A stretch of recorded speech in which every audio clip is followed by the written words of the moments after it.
Menteri Luar Negeri Amerika Serikat Marco Rubio mengungkapkan kekhawatirannya terhadap gelombang kekerasan terkini di tepi barat.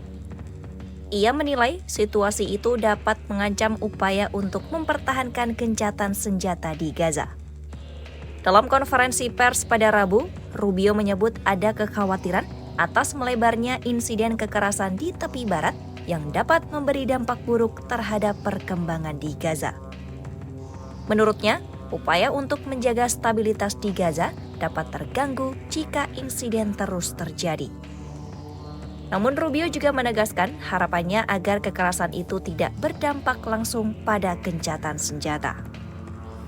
Sementara itu, Rubio memberi apresiasi terhadap kecaman yang dilontarkan Presiden Israel Isaac Herzog serta Komandan Senior IDF yang menentang aksi kekerasan pemukim. Sebelumnya, puluhan warga Israel dilaporkan melakukan penyerangan besar-besaran menyasar pabrik dan lahan pertanian milik warga Palestina di antara kota Nablus dan Tulkarem.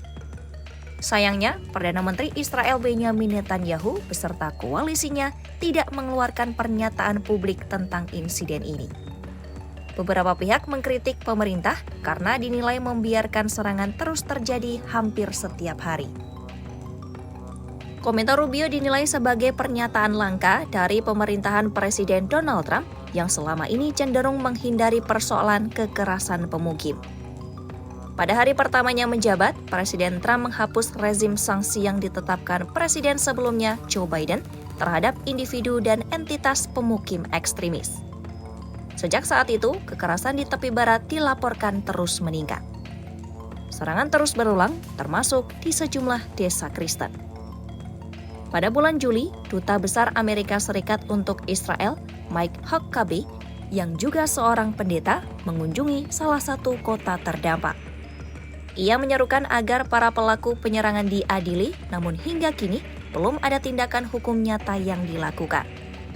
Data menunjukkan penuntutan atas kejahatan seperti ini di Israel sangat jarang. Seorang komandan divisi kepolisian tepi barat dilaporkan sedang disidik karena diduga mengabaikan aksi kekerasan pemukim. Penyidikan tersebut terkait upayanya mendapat simpati dari Menteri Keamanan Nasional sayap kanan Itamar Ben-Gvir. Meskipun penyidikan masih berjalan, komandan itu sudah diizinkan kembali bertugas. Situasi ini memicu pertanyaan tentang komitmen pemerintah Israel dalam menegakkan hukum di wilayah tersebut. Pada serangan terbaru, hanya 4 tersangka yang ditangkap. 3 diantaranya dibebaskan kurang dari 24 jam kemudian. IDF dan polisi saling menyalahkan atas gagalnya upaya mengendalikan kekerasan di lokasi. Sejumlah pejabat keamanan menilai pemerintah Israel saat ini turut bertanggung jawab mengingat sejumlah anggota koalisi sayap kanan memiliki hubungan erat dengan para pelaku. Di saat bersamaan, pemerintahan Trump terlihat berusaha membatasi perhatian internasional terhadap masalah ini. Namun pernyataan negara-negara G7 pada Rabu menegaskan mereka akan terus memantau situasi di tepi barat. Tepat setelah Rubio menyelesaikan pernyataannya, terjadi lagi serangan pemukim di desa Sinjil di utara Ramallah. Menurut laporan media resmi otoritas Palestina, para pelaku menembak ke arah penjaga sipil desa. Seorang pemuda terluka di kaki, namun kondisinya dilaporkan ringan. Dalam pernyataan resmi, pemerintah kota Sinjil menyebut kejadian ini merupakan bagian dari peningkatan serangan yang dilakukan pemukim dan didukung pasukan keamanan. Menurut laporan Channel 12, jumlah penyelidikan polisi terhadap tindakan kekerasan nasional Yahudi turun tajam dalam 3 tahun terakhir. Sejak 2023, penurunannya mencapai 73% di bawah Menteri Keamanan Nasional Itamar Ben-Gvir.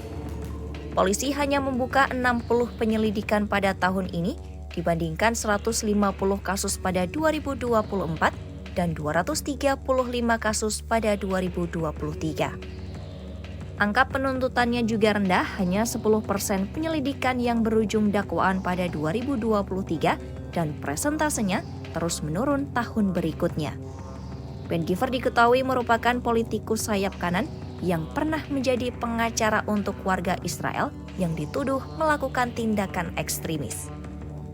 Sebelum masuk politik, ia sendiri beberapa kali dihukum atas tuduhan penghasutan dan terkait kekerasan. Penurunan jumlah penyelidikan sejalan dengan peningkatan tajam kekerasan di wilayah tepi barat.